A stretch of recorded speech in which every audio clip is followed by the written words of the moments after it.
அலைக்கும் வரஹ்மத்துல்லாஹி வபரகாத்துஹு. அல்ஹம்துலில்லாஹ், அல்லாஹ்வின் மிகப்பெரிய கிருபையை கொண்டு 10 நோன்பை நம்ம என்ன செஞ்சிட்டோம், முடிச்சிட்டோம். 2ஆம் பத்தில் இருக்கிறோம். 2ஆம் பத்தில் ஓதும் துவா என்னன்னா, அல்லாஹும்ம ஃபிர் லனா துனூபனா வ ஹதாயனா குல்லஹா யா ரப்பில் ஆலமீன். அல்லாஹுவே, அகிலத்தார்களின் இரட்சகனே, எங்களுடைய பாவங்களையும் எங்களுடைய எல்லா தவறுகளையும் எங்களுக்கு மன்னிப்பாயாக. சரிங்களா? இந்த துவா வந்துட்டு அதிகம் என்ன செஞ்சுருங்க, ஓதிக்கிட்டே வரலாம்.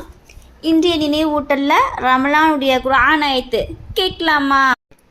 நீதிக்காகவும் பலவீனமாகவும் நீங்கள் இருக்கிறீங்களா? இந்த ஒரு துவா போதும். ரமலான் 10, மீதமுள்ள நாட்கள் 20 இன்ஷா அல்லாஹ். சூரத்துல் ஹூத், அதாவது 11வது சூறாவில் வந்துட்டு 90வது ஆயத்தில் அழகிய ஒரு ஆயத்து.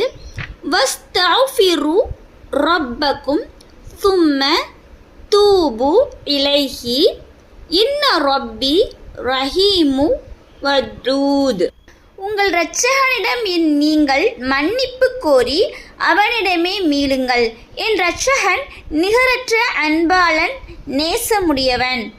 பெருமையடித்தல், போரில் கிடைத்த பொருட்களில் மோசடி செய்தல், கடன் வாங்கிறது ஆகிய 3ஐயும் விட்டும் நீங்கியவனாக மரணித்தவன் சொர்க்கத்தில் நுழைந்து விட்டான் அப்படின்னு சொல்லிட்டு சௌஃபான் ரலியல்லாஹு அன்ஹு அவங்க என்ன செய்கிறாங்க, அறிவிச்சிருக்காங்க. லூத் அலைஹிஸ்ஸலாம் அவங்க கேட்ட அழகிய துவா கேட்கலாமா? 29வது சூறாவில் வந்துட்டு 30வது ஆயத்தில் இந்த லூத் அலைஹிஸ்ஸலாம் அவங்க கேட்ட துவா இருக்கு. கால ரப்பின் ஷுர்னி அலல் கௌமில் முஃப்சிதீன். என் இறைவனே, குழப்பம் செய்யும் இந்த சமுதாயத்திற்கு எதிராக எனக்கு நீ உதவி புரிவாயாக அப்படின்னு சொல்லிட்டு என்ன செஞ்சுருக்காங்க, லூத் அலைஹிஸ்ஸலாம் இந்த கேட்டிருக்காங்க. இந்த துவாவை அல்லாஹ் குர்ஆனில் இந்த ஆயத்தை செஞ்சுருக்கான், நமக்கு சொல்லி காமிச்சிருக்கான். அல்லாஹுடைய கருணையான பார்வை இந்த புனிதமான ரமலான் மதத்தில் உங்கள் மீதும் என் மீதும் பொருந்தக்கூடியவனாக இருக்கணும். அல்லாஹ் இன்ஷா அல்லாஹ் நம்ம அனைவரையும்.